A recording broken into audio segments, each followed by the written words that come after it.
Y'all ready for Doja Cat? All right, put your hands together for Doja Cat. Word. Look at her. All right. First of all, welcome to 106 KMEL, of course. Thanks for having me. Of course, and that strut that you had walking in was amazing. I need you to teach me that. It was. Did it look intentional? Hands. I was like, it wasn't. This is what we doing now. Well, welcome to the Bay. Thanks. So, how are you feeling right now? Great. Great. Yeah. What's going on? I thought it was Halloween, so I drew all over my face, and it's not. And now I don't know. I don't know holidays. Thank you. Thank you. It's Halloween in the Bay Area year-round, so you're good. Trust me. True. You fit right in. You know what I mean? Speaking of Halloween, are you dressing up tomorrow? I am. What are you gonna do? As this. Shut up. I thought this was for. I mean, I don't know, but yeah, I might be this. I thought I was gonna be a dominatrix, but I was like, let me draw on my face and then be a witch. You know. Dominatrix will be sexy as hell, though. Yeah. Girl. But like a bear. Like, you know how, like... How would you do it as a bear? You know how, like, gay dudes, like the bears. So I wanted to be a bear. I have more bear stuff than, like, girly femme stuff. Really? You got to put a beard on, too, and all that, though. Might put a little hair on my chest. Yo, that would be actually hilarious. Cut one of my wigs, just sprinkle it like that. You know what I was thinking about since you're performing tomorrow on Halloween? Yeah. You're probably going to see a lot of cows in there. Yeah. A lot of cows. Last year was relentless. Really? It was crazy. It looked like a damn farm. It was it was wild. Did you ever regret doing that song? Like, do people run up to you like, moo? No, they don't. Not enough. Really? No, it's crazy. It makes no sense. I thought I would be like Dave Chappelle when they were like, Rick James, you know how they were like, yeah. Like, fuck your couch. Like, I thought I was going to have to go to Africa and disappear for years. Girl. But, no, that doesn't happen to me. I don't regret. I like the song, too. Like, okay.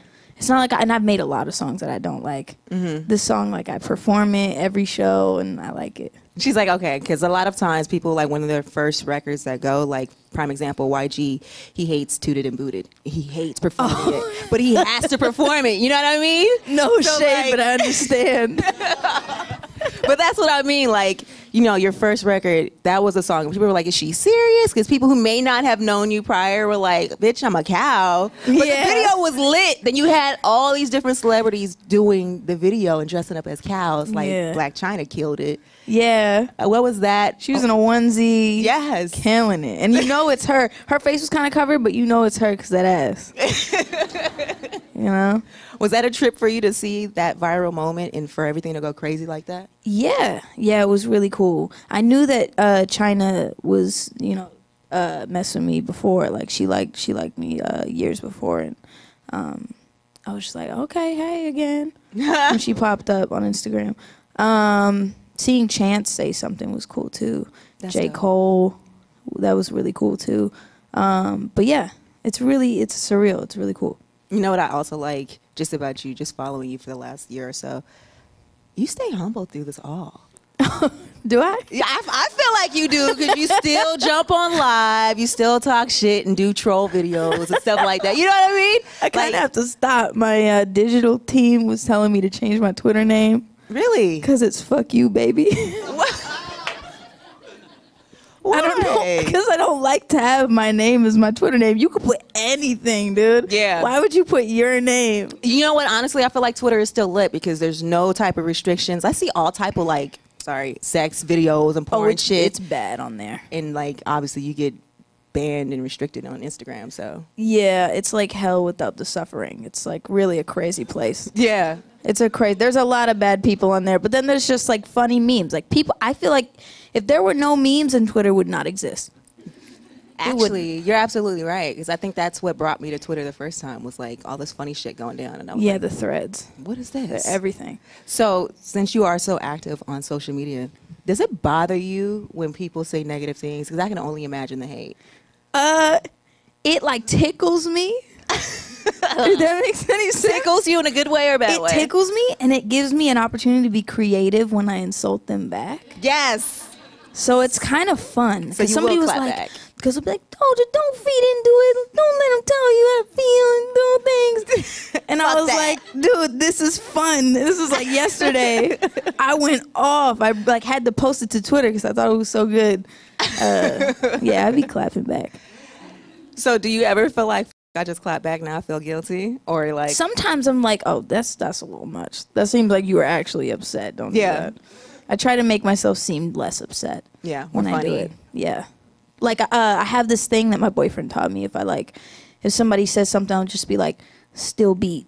Mm-hmm. So like they'll be like your music sucks. I'll be like, still beat though. Be like, you only got 1 million views in like this amount of time. Still beat though. Still beat though. Hey, that's facts though. I think that everybody should adopt that because my ass, I just clap back. I slide in your DMs. Yeah, long paragraphs type stuff. I'm roasting you. Girl, don't give me anything, any type of ammunition. It's I'm on too you. Much. It's you know too what I mean? much. Sometimes. I'm just saying. So let's talk about Hot Pink. Yeah. What is going on? That's my album. That's my sophomore album. Yes. That's coming out in November, on November 7th. I was going to say, do we have an actual date yet or? We do, yeah. So November 7th, I just started announcing this. There's a countdown on my, what is it called? Highlights section of Instagram. Uh-huh. So that's there. I guess I have to keep reposting because Instagram is beta and I don't understand. Oh my God. How it works. You should go stop by there. Yeah. While you're here. Stop by Instagram? And let them know, stop f***ing with the timelines. Oh, that's true. Yeah, I should kick the doors down. Straight up. No, there's very high security and I probably won't be able to do that. Oh, yeah. You don't want to do that. Yeah. Especially out here. They had an incident. What was that, a few months ago? Y'all remember that? I mean, they all in the same area. Same. Well, yeah. So that's on my Instagram. You can watch the countdown. Yeah, Hot Pink coming November 7th. What's your favorite track on the album that you feel like resonates with you the most? It's not out, but it's called Won't Bite. And there's a feature, but I'm not going to say anything. Okay. No features yet. But yeah, there's 2 features. Just can't tell anybody. But yeah, Won't Bite is my favorite. Why? It's very like, I went full like African influence with it. And it has the sample by, I don't know what his name is. I don't know if I could ask. What is it? Harry Belafonte? Belafonte. That's fire. And it's a really beautiful like guitar sample. I think it's like acoustic or something like that. Yeah. And it's gorgeous and it feels like you're on an island, but then we made it kind of like aggressive and like, so there's a lot of like really chill, like beautiful ethereal sounds, like birds and stuff. There's like birds and like waterfalls in it. Right. But then you have these really hard hitting drums that are really cool. That are fire. Yeah. Well, okay. Well, I can't wait to hear it. Yeah. Especially the features, because on something like that, like, who do you get? Well, one of my favorite rappers is Smino. Okay. So he might be appearing on this. He may or may not be a feature on that. So just saying. That's some fire right there. We can't wait for that. Also, may or may not be a good liar, but whatever. Now, let me talk to you about Juicy. Yeah. I heard that song and I instantly loved it. I don't have an ass, but for the girls who do, that's okay. If it's squishy, then it's juicy. It's definitely squishy, right? You know, I call it slim thick. We out here. Boom. Yes. You know what I mean? So that song that just came about. Like I was in the studio and I just came up with it. I think I have like a curse where I just write about like butts a lot. Really? And boobs a lot too. Embrace yourself. Yeah, it's the easiest thing to write about too, cause like I just twerk a lot when I'm bored. Sometimes I like twerk to no music, just to have fun. It's kind of weird. No, but I do that. It's exercise. You ever in bed laying down on your stomach and you just flex your butt cheeks? Yes. You know what I mean? Don't lie. You all done it. Just make sure it's still there. Sometimes I'm like, am I crazy? It's good to know you guys do that too. Great. No, but yeah. So I just wrote about butts, and then I was. Yeah, and then I was thinking, man, who would be a good future feature, and Tyga was perfect for it. I feel like because he's kind of a chameleon. Yeah. And he knows how to sort of just take any track and make it really interesting. Also, like listen toable. He's not so obnoxious. He has like a very like smooth delivery. And he can get on pop tracks too. Mm-hmm. He's like a pop. He can do pop stuff and he can do like hard stuff too. He can cross over. Yeah. Do it all. Yeah. That was definitely a fire remix with Tyga. Thank you. I was like, oh, okay. Thank you. Do you consider yourself more a rapper / singer, producer, or all around just artist? I don't do a lot of songs where I'm just singing. Yeah. I try to rap on everything, so I'd say a rapper for sure. Yeah. Because, sometimes people are like, don't label me. Yeah. No. I'm cool with labels as long as they're not, like, negative, Right. Like butthead. Butthead? Somebody calls me a label, like she a hoe, like. Girl. But low-key, I'm a hoe. I was going to ask you about that because as a woman in hip-hop, especially now, because I feel like women have taken over the game. Yeah. I know you already talked about this, but this is on a deeper level with what JD had said about women and being hoes in hip-hop. Like, do you feel like that women in hip-hop aren't taken seriously because sometimes we'll talk about our sexual nature and our body, but then we can also spit bars about some real shit? Yeah, I understand why he would say something like that, because that's something that you just say, like, in your living room with your friends. And you just kind of like, oh, man, I wish there were more people who were doing more creative stuff. And didn't sound exactly alike, which I understand, but he had a kind of a platform at that moment to be like, oh, no, it's not.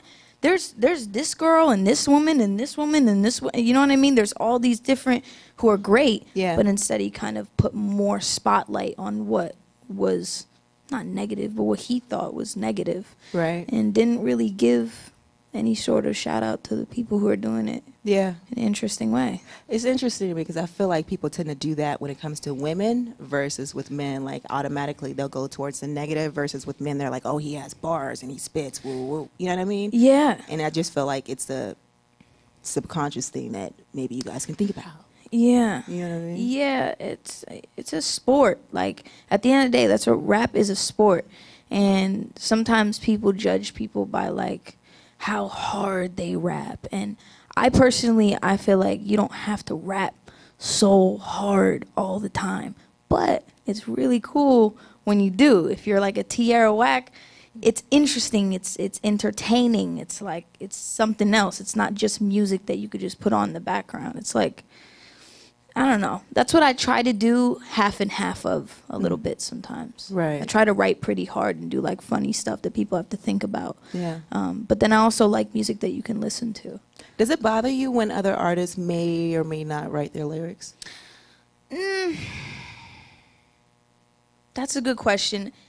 Yeah, it does a little bit, but I get it because, okay, so you can come into the game writing your own stuff. Yeah. But then you're in the game, and then you have to go to the fashion show, and you got to do this, and then do an interview, and you're everywhere, and then you have to get a writer because you can't even do what you signed up for at a certain point. So I get why people ask for help, too. Also, it's considered asking for help. You're collaborating with people. Yeah. You can write a little bit of the hook and write a little bit of this, but I haven't seen somebody be completely ghost written for like the whole hook from A to Z, you know what I mean? But yeah, I mean, I'm partial. I'm like not completely against it, but it does sometimes like, it's like sad more than just like disappointing. Yeah. You know? And it's interesting to me because people try to compare it to R&B, and I say with R&B, we're here for your voice, not necessarily what you wrote. But it's your voice that resonates. Versus with rap, it's your lyrics that resonate.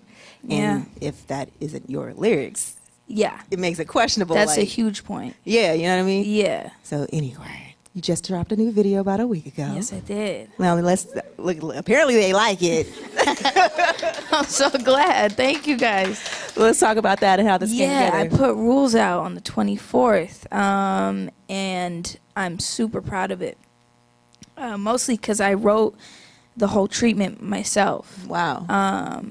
And it's kind of like a movie, cinematic sort of like, there's like a climax and a this and a that, and I thought that was really cool. I've never done that before. Not to say it's the best thing ever, but you liked it, yeah. I'm definitely like proud of it, and I love that video so much for sure. Are you planning on doing that for future videos as well? Just creating and writing your own videos? Yeah. I try to be like as involved as possible when I do my videos. I write treatments on the plane a lot. Yeah. Because I could possibly die a horrible death. So why would you say that? On a plane? Look, I'm sorry if anyone's flying tonight. You know, I'm sorry, but I hate flying. Yeah. So when I'm on the plane, I'm like, what's the coolest thing that could happen? Which is like probably seeing like an amazing visual video experience like that, like a music video. And so I just write all my music videos on the plane. That's fire. Yeah. That's kind of interesting too, because it's kind of like your nervous and anxiety is at an extreme. So let me write. Yeah. You know what I mean? Also, the clouds are really inspiring to me. Okay. Like being in the sky is super inspirational. Oh, Yeah. I get that. Yeah. So I was gonna ask you, like, you said before that you don't smoke weed because you had extreme paranoia, and I am very much the same way. I haven't smoked in 10 plus years because I started seeing demons and faces morphing. Girl. Girl, it's real. Like, Yeah. I can't smoke anymore, bro. So, like, have you tried anything else? Like, Yeah. Not like that. Not like that. you know what you I guys. mean? Like, shrooms? No, but no, I did. Yeah, I did shrooms. I've done acid. I've done a lot. Wait, of acid. what was acid like? Acid was my favorite. Really? Shrooms is like, don't do shrooms. Like y'all good. Like, you don't need to do shrooms. You're good. Acid though, you should be careful with all these things because some people react to it different. I stopped doing acid because I knew it was my time to I'm good, you know. But I would chain smoke cigarettes back to back in my room and make beats, and I'd be like smoking and smoking and smoking. My mom would be like, "When you stop smoking?" I'd be like, "Okay," and I wouldn't stop smoking. And then I did like 4 hits of acid in one sitting. My God. And I was alone. Tripping And out. I was watching Key and Peele. And you know how comedy is sort of like tragedy based as well, you know? So like my mind's trying to put it together, and I was watching this skit about like the Make-A-Wish Foundation, and it was the craziest thing, and I just had a terrible trip from that point on. And then I stopped smoking cigarettes, and I stopped smoking weed, and I stopped. It was like, it helped me, but like I've had anxiety since that point. So. Really? Yeah, I've had a little bit of anxiety. I feel a little bit the same way, like, what y'all don't know. I do have anxiety crazy sometimes, and so it's hard for me to, like, be up here in front of y'all. Sometimes I'm like, damn, I need to hit a blunt. Let me get a drink. Like, who got some Hennessy? You know what I mean? Like, yes. So for me, I drink a lot more now. Yeah. So. No, yeah. Girl, you come to my house. Me Girl, too. if only you knew. Too. You know what I mean? Like, I tried to make excuses. I saw the Hennessy Black picture on the wall. Yeah. And I was like, can I get one of those because it matches my outfit, you know? But I hate Hennessy, but like love alcohol. Tequila. Gotta love some tequila too. Yeah. Right? So once this album drops November 7th, Hot Pink, what is the plan? Are we going on tour? We want to go on tour. Okay. There's a tour not in motion, but in progress. Yeah, we're trying to work on doing that. Oh, there I am. She's like, oh, there, my mic's I'm like working. talking like this. No, but yeah. So I'm definitely gonna be going on tour for sure. It's not confirmed. I can't tell you where I'm going and stuff. But right. Yeah. You're not gonna jump on somebody else's tour. You think it's gonna be more your tour? Yeah. Yeah. Oh, that's fire. Headline your own. Yeah. And are you already working on new music or? Yeah, a lot of features. Can I say stuff? I can't even say stuff. You know, I can't even tell people things anymore. Like, just be like, yeah. Like every interview, I feel like. Are there any features that you were like, oh my God, I can do a feature for this person? Huh? Oh, yeah. Pharrell, Ski Mask. Who else? I don't really know. I have to like go through my Instagram and be like, oh yeah, that person exists because I forget about people. She's a lot. But yeah, that's just a few. Well, I can't wait to hear that. I can't wait to hear the new album because I feel like with the tracks we've already heard, this album can be crazy. It's my favorite. It's my favorite thing that I've done. Like the last project, I think some people know this, that I had difficulty like accepting it because it was my first thing. Yeah. And I just didn't. It wasn't finished. I was super high like most of the time doing it. So when I did, when I put it out, I was like, nah. But this part and that vocal and that just no. And yeah, it's just this feels so complete to me. This next one, and I feel evolved and like refined, and I just feel good about myself. Oh, I can't wait. I'm excited to hear it. Thank you. Hot Pink drops what day? November 7th. And we all can't wait. So make sure you guys all go pick it up, stream it, download it. Yeah, baby. Listen to it 100 times. Okay. You know what I mean? Put it on repeat. Do you have any last words you want to say to the Bay Area before we get you up here to perform? Well, I'm excited to perform for you guys, and thank you for being here. And I'm sorry about the sound. It is a little weird in here. No offense to the guy in the back. Thank you for doing Get it together. Get it together. You know what it is, your girl Shay Diddy. We got Doja Cat in the building. It's 106 KMEL.